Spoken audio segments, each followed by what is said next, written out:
I'm so privileged to have here in my studio Pucho Brown, one of my dearest and oldest friends. We know each other going back to the 70s. Pucho Brown has all his professional life been a band leader, percussionist, but mostly stage personality. And he represents the black side of Latin music. He grew up in Harlem, USA. And Pucho, give me and the people out there in Profiles in Greatness Land a little bit of a background of how your Latin thing started. My Latin thing really started, was pretty funny. I was in the 7th grade, I was 12 years old. And it was this Spanish cat and this black cat, and they was playing, hitting on the side of the desk, the rhythm of the mambo. And they were singing this song called Anabacoa. And I heard him hitting the rhythm and singing this coro Anabacoa, Anabacoa, Coa, Coa. And it got to me. And I asked them, I says, you know, what is this you cats is doing? And they say, this is a new thing called the mambo. I said, the mambo. So after school, I went and asked my mother, I said, give me $1. I want to buy a record. You know, she said, are you crazy or something? $1, 1952, you know, that's like $5, you know. But eventually she gave me the $1, and I went and bought the record Anabacoa, and I got hooked on the mambo.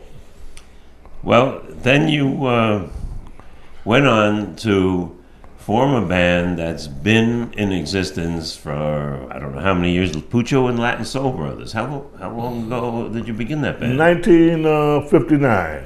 And you have been working around the world, and I would bet that there were some pretty decent musicians that came out of your band. Oh, it was a lot of musicians. Stealing from Willie Mobile? No, the Willie Mobile used to steal from me. Because they made more money than I did, Willie Mobile and Mongo. And they used to always hit my band because the three of us played basically the same type of music when Mambo converted his band from charanga. And then he went into another bag, but then he started getting into a more soulful bag, Boogaloo type of thing. But he was the first one he recorded with Watermelon Man. Mm-hmm. That's what really started. So basically, you needed cats to play that type of music, which mostly the black cats that know how to play the funk and the jazz and the Latin. So you had to have bass players and piano players especially that know those three types of rhythm. And I was the one that used to find them and they used to take them from me. Any names notable of guys that came out of your band? Ronnie Matthews, piano player, Billy Gardner, Artie Jenkins, Bill Salter, Jerry Jamart, Roger Grant, Neil Creaky, John Hart, Jimmy Phillips. You know, these some of them, and a lot of people I didn't even think of. Steve Berrios. Steve used to play trumpet in the band. You know, that I didn't know. Yeah. He's known as a drummer. But, right. And he left the band and he went with Mongo, and you know, a lot of cats because that's what we was playing. So you would be working on the Harlem side of town. Right. Hugo Dickens was another band right. from that era. And then it would parallel the development and the growing strength of Latin music in Spanish Harlem.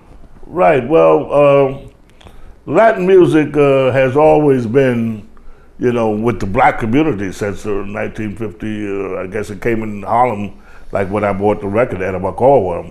And then when you heard Baba Dabatidi with Tito Puente, that really, you know, smashed everything. And Tito Puente was the, you know, like Count Basie, Duke Ellington in the black community. And you had Tito Rodriguez, Machito. They used to give the dances at the Renaissance Ballroom. And there was a lot of social clubs in those days, and you always had an American band and you had a Latin band. That's how big the Latin music was. And then I would say basically with Joe Cuba, he did Bang Bang, was like Boogaloo type of thing, and that's when the music of the black came in with the Latin music of Latins playing black music, the Willie Colognes, the Johnny Colognes, Joe Batans, the black thing got into the Latin music, the Boogaloo and all that. Well, I know that both of us had a great affection and were greatly influenced by Tito Puente. Wow. And back in, I guess 79, I was working with the Latin Percussion Jazz Ensemble, and you came on a couple of tours. Did you do two of them? You Right. helped out, put together, helped with the tour that was ultimately to become the last of the tours that I was involved in when we worked the Montreux Jazz Festival. Right. How was it finally to get to work along with the king, Tito Puente? Oh, that was the greatest. That's, I was, matter of fact, thinking about coming here to your house, that he was in my home. And my wife, that was between me and her, that was one of the greatest moments for this man to be in my home. You understand? Because she was a mambo nick. That's what they used to call, people who was in the Latin mambo nicks. Mm-hmm. And she was a good dancer. She danced at the Palladium all the time. And it was a thrill for him to come to my home. Yeah, well, I always felt that as well. And he influenced me significantly. Of course, the timbales that we continue to sell ever since 1969 bear his name and will always carry it forward. But in your case, as far as how he may have influenced your music, was it the case? Oh yes, definitely more. Yeah. And when you take a timbal solo, which you're going to do for us after this interview, right. I am sure you're thinking about Tito when you actually. Well, I guess he has an influence on the way I play. I guess I like to play like him. So when you went with us to Europe, I think it was your first time over there. Yes.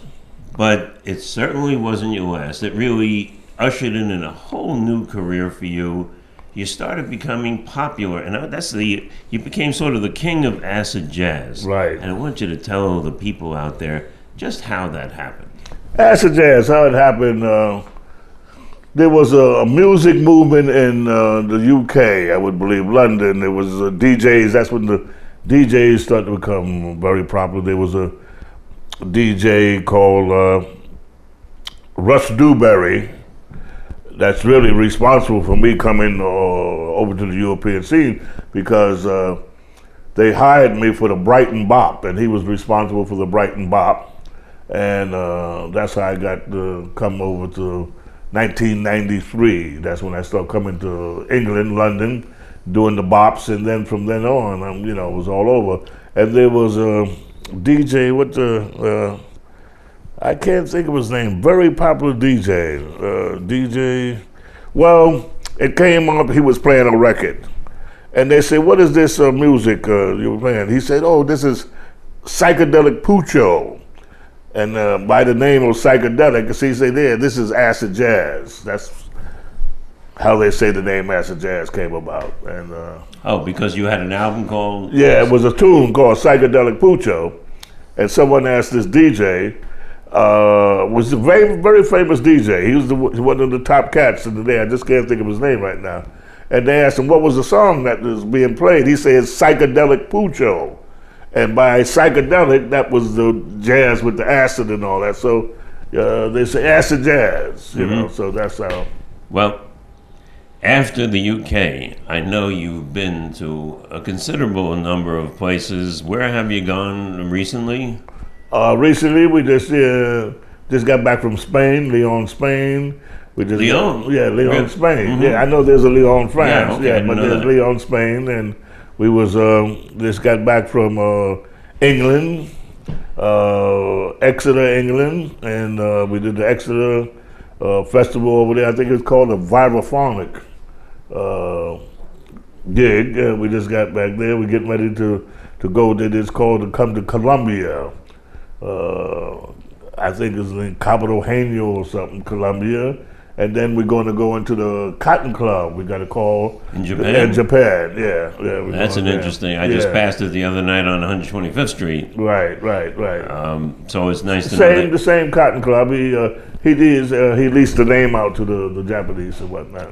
And it's good to know that here we are, about the same age. It's 2007, and you're still going strong, and your audience is growing. Yes. Poland. We was going to Warsaw, Poland, and Japan. Right. So, what do you see ahead of you for the coming year or years? Good times and happenings. It ain't like it used to be. It's a terribly difficult time. It ain't. I don't know how the cats really make it. It's hard because it's becoming difficult. But you have, as of now, how many solo albums out? We got 25. Now, you're fast approaching Tito in that plus 100. I got a long way to go. But still, 25 albums. I thought, yeah. And you just told me that you are finally going to produce your own album, yes, which I think is speaking to these times, the tough times. Right. You got to take it. You got to take a chance, just like Martin Cohen took the chance. That's right. With his drums, and look where he's at today. So basically, you got a lot going for you today with the internet, and that's like that's why I'm buying the rappers. The rappers. This is the first time that the man, I'm not going to say which man, but the man, they know who the man is, don't control their music. They control their music, you understand? And they can sell a lot on the internet. So if I could do my own thing, if I sell 2,000 records on the internet, I got my money back plus. So well, it also gives you the opportunity to work, because I think that is still critical in what you do, is to be able to travel the world. Right. And when you do it, you sell recordings wherever you go. Wherever I go. And that's that's something that you can't be too proud to do in this changing world. Oh. In just, I think, the past year, there's been a 20% decline in sales of CDs. You really have to be a master of your own destiny. You got to hustle your own. If you don't hustle, you're lost without the bustle. Or whatever the hell that means. Lost in the shuffle. Hey, I like that. If you don't do the hustle, you're lost in the shuffle. That's better. Okay. That's wind the tape up. That was a good one. Anyway, Pucho, I want you to just give. But don't forget, I was inducted to the International Latin Hall of Fame. Oh, yes, you were. I didn't bring my statue with me. I should have bought it. I'll let you borrow mine. No. They ain't the real thing. They put me into that. I was very honored to be. And there's only two Afro-Americans, blacks, are in the International Latin Hall of Fame.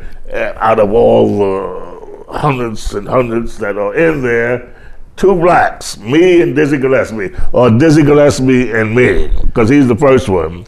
I'm the second one behind him, so I'm very proud. I'm proud of that. And so to be recognized by the culture that you kind of picked up on and added to is a great honor. Right. And I'm glad to know that you are still, when music is seemingly on a decline, that you are still active and in demand the world over. So anyway, I want you to give the people in Profiles in Greatness Land, congahead.com land, a little sample of Pucho Timbales. Thank you, Pucho. Thank you.